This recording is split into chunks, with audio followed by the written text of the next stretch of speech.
La Cour d'appel de Paris devait trancher ce lundi 27 février au sujet du sort de Pierre Palmade dans le cadre de l'affaire de l'accident de voiture qu'il a provoqué.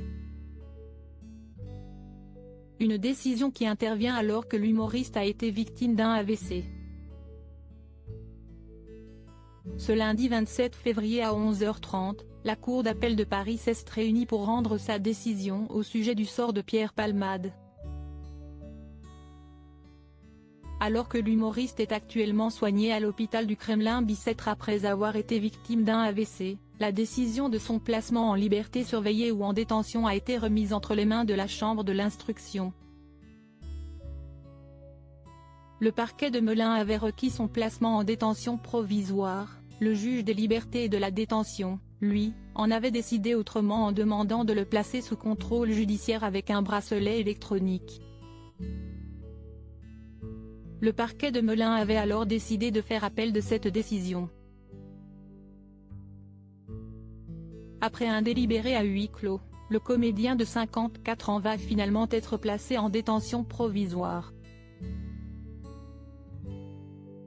Comme le rapporte BFM TV, le parquet général a indiqué qu'un mandat de dépôt a été décerné avec une mise à exécution immédiate.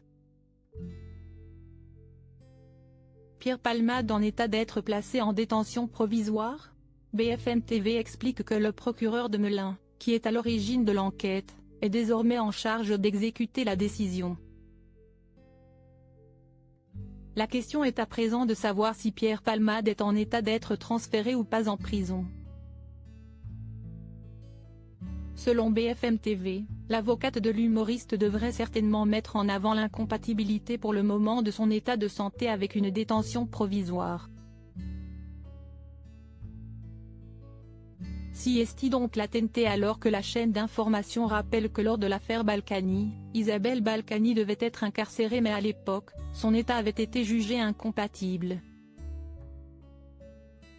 Après des mois, la décision de justice avait finalement été suspendue. Cette décision intervient alors que Pierre Palmade a été mis en examen pour homicide et blessures involontaires et placé sous contrôle judiciaire après l'accident de voiture qu'il a provoqué sur une départementale de Seine-et-Marne où il a percuté le véhicule d'une famille de 3 personnes, une femme enceinte de 6 mois qui a perdu son bébé, son beau-frère et son neveu de 6 ans. Sous l'emprise de la cocaïne au moment de la collision, il avait cependant expliqué aux enquêteurs ne se souvenir de rien.